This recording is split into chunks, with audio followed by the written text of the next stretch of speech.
Good morning, Bulldogs. Hope you had a great weekend. I love fall weather. It was just rainy and cold here about 5 minutes ago. Now it's sunny and nice here on the Gammon Farm. No animals on today, but you can see a couple horses there in the background. Like I said, I hope you had a chance to recharge, enjoy the weekend, and would you please stand and join me in the Pledge of Allegiance.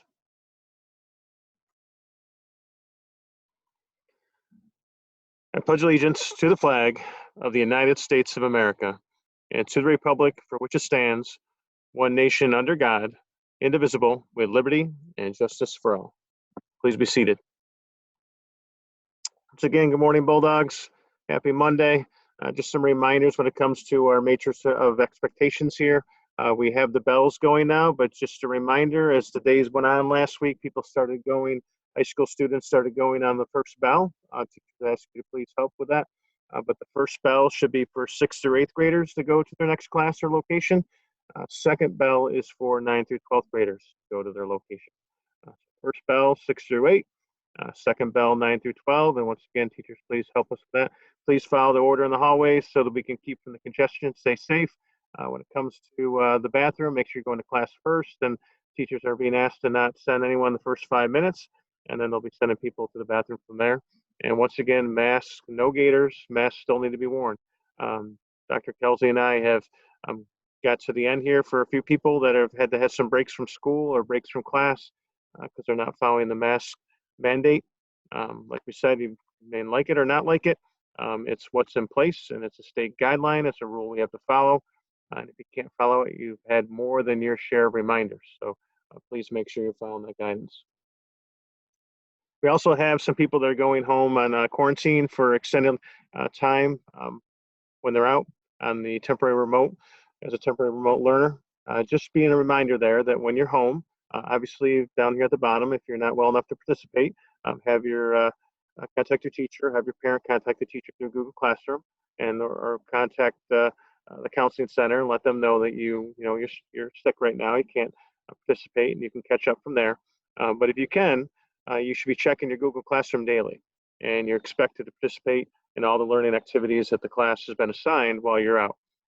And remember our guidance about showing respect, responsibility, and being safe when you're in the remote digital world. And that means to show respect, you wait your turn, you keep other noises low in the room, you use chat feedback and for questions only, you show responsibility by being on time and being engaged, you keep your camera on, you pin your teacher, and you don't mute unless you're asked. And to be safe, that means to keep comments and post positive, and only the teacher should be recording the conversation. So once again, for those of you that are out for quarantine or for an extended period of time, that's been approved through our office. These are the guidelines you should be following.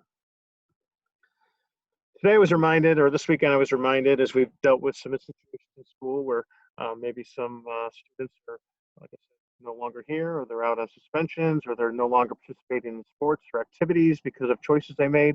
It kind of reminded me of what it means to choose between what is the easy right and the hard wrong. And sometimes what is easy and what is right, we're faced with that every single day.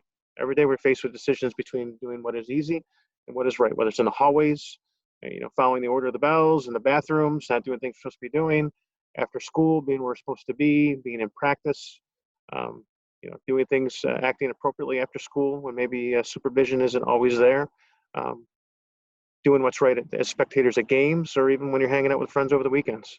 But unfortunately, that simple decision between doing what's easy and what is right can have a short-term and a long-term consequence. Sometimes the difference between what is easy and right can last a lifetime. You can develop habits that will change who you are for the rest of your life. And some of you are conducting yourselves, like I said, doing things in the bathroom, things that are going to be habits that will change the course of your life. When I think of the difference between easy and right, I'm often reminded of what makes a great teammate, classmate, friend, or family member, someone who puts others first. It always reminds me of someone who fell short in one way or the other. This weekend, I was reminded of my first head coaching job was in Charlotte, North Carolina, West Mecklenburg High School. I got a picture of that team on my wall. We went to the state playoffs for the first time in school history back in 1997, quite a few years ago. That's why I'm pretty old. But what I remember about that game, we didn't win. But I remember is there was a player on our team. He was a starting running back, starting corner.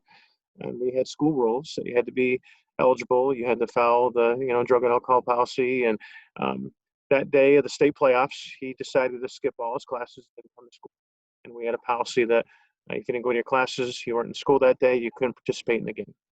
So I still remember that moment because, like I said, it was the first time that school had sent a football team that deep into the state playoffs. We had the news crews there. Local news channels were there with their cameras. The whole school was let out early. They were all out in the bus sloop as the bus was all decorated and painted. The band was playing. The players were on the bus. And I was told by the AD that I had to go and ask this player to get off the bus because he wasn't eligible to go to the game. And I'll never forget, we lost that game, and it did come down to where we could have taken the lead late in the fourth, and his backup did fumble the ball, and they picked up that fumble and ran it back for a touchdown. But even bigger than that, what I always remember is that bus was pulling away, and I watched him standing by his car and the look on his face that he was missing a life memory because of a poor choice that he made. So, I hope that some of us put ourselves in that decision and that kind of a situation these past couple of weeks. I hope that we don't moving forward. It takes a very special person to do what is right, especially when you don't think others are watching. It takes a rare individual who's focused more on their character and having integrity than on their reputation. But that rare individual is in all of us. We all have the ability to rise above.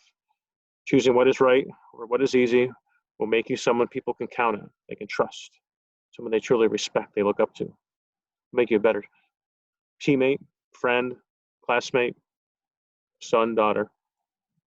Choosing the right path over the easy path will touch every area of your life.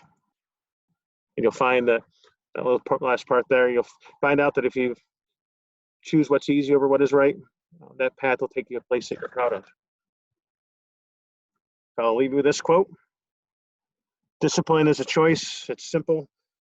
Consistently choosing the hard right over the easy wrong. Have a great day, Bulldogs, and stay strong.